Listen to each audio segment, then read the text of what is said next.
Nicole, thanks for joining us. You're a massive Derby County fan. That's very clear. But first of all, I want to talk to you about your journey with Britain's Got Talent. So it's the final this weekend. You're part of it. Do you just want to explain to me the journey that you've been on so far with it? The choir was formed last year. There was a few people that were talking at an event in Fenny Compton, and then I went to the inquiry down in London. A few people were talking about it and said, look, we're forming this choir.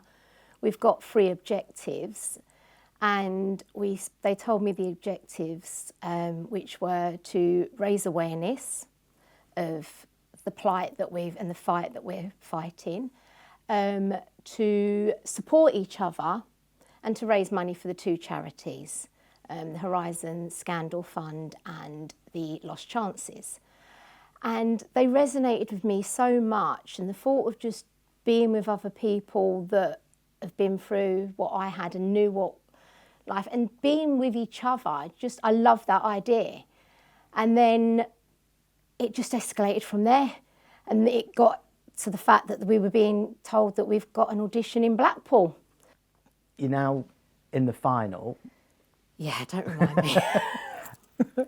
How rewarding has this journey been for you?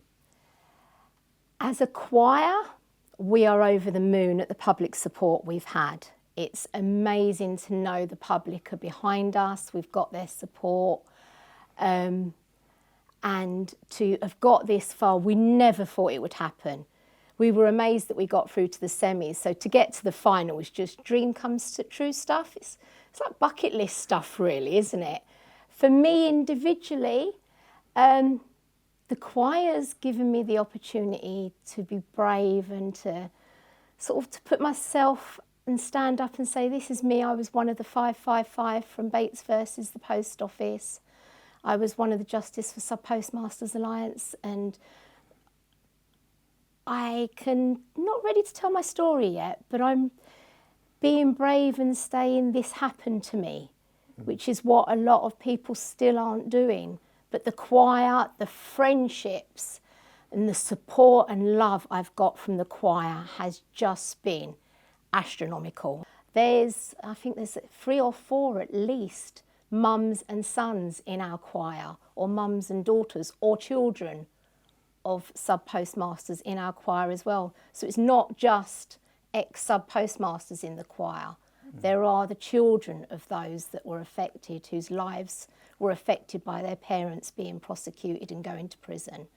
So we're standing up there for every single person that's been affected by the Post Office Horizon scandal, and there is a lot. You mentioned, we spoke about the fact you were a big Derby fan. You said off camera before we started that Britain's Got Talent nearly got in the way of missing the final game of the season against Stoke at Pride Park, but yeah. I think it's fair to say you were not going to miss that game whatsoever, given what was on the line for the club. Yeah, for me it was, I rehearsed all the time privately. I had already been to Fenny Compton and we'd done filming and rehearsals, and it was an additional rehearsal they added in last minute. And I said, if we were safe, I may have gone to the rehearsals, but when it come down to the last game of the season, I had to apologise to the whole choir and say, I'm really sorry. Britain's Got Talent means the world to me, but Derby County's my life for the last 22 years. I could hardly not go to the last game of the season when there was that slight chance we could be relegated. I just couldn't miss it. I'm sorry. But of course, Derby got over the line. Yeah, a great job done by John Eustace and the team. So I guess it was all worth it in the end. It was worth it in the end, yeah. And we went on to win our semi-finals. So obviously I did practice enough in my own time to get there. And Derby has been amazing, and the support and love I've got from my friends and family at Derby, from the supporters, from the fans that have seen me on telly, on the auditions and at the finals. Derby's been a big part of my life for a long time. You mentioned, I think, 22 years. 22 years. Just tell us about your sort of story of supporting Derby. I moved up north as I call it, because I'm a Londoner, as you can tell. 22 years ago, I met somebody that supported Derby County, and they took me to my first game, and that was it. I was Derby through and through. Tattoos, home, way. It never changed. I never lost my passion. I've missed a few games, but not a lot over the years. And I've been a season ticket now for 22 years. What's been the highlight for you then, supporting Derby? Because I think saying that 22 years, a lot. There's a lot of highlights. There's a lot of matches that I've been to. I think some of the ones would be, I don't know, I suppose going to Wembley and winning and getting into the Premiership was a big day. And to do that with friends, we took a minibus down and we was there. And that was an amazing day. But just being a Derby supporter, it affects your heart. Can I say that? Can I say that on film? We can all agree on that. There is some really stressful moments being a Derby supporter, but I wouldn't change it. The team we've had this season to get us from being in relegation to John coming in and changing things up and getting the team where they've got us. And the fact we didn't get relegated, thank you very much, because I didn't think it was going to happen at one point.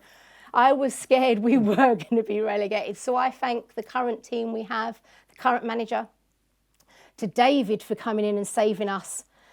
I was on that march when we marched through Derby to Pride Park to try and save our club. And I was scared we were going to lose our club back then. And that's all part of being a football fan, all those emotions that you go through. And before we just conclude, I was going to say as well, we're in the presence of an award winner, aren't we? Yes. Just tell us about that. That was a total shock. And I had to be very careful not to swear because it was that much of a shock. A very good friend of mine, Bernie, nominated me for it. And she was like, just come to the awards night. It'd be good. You've never been to one.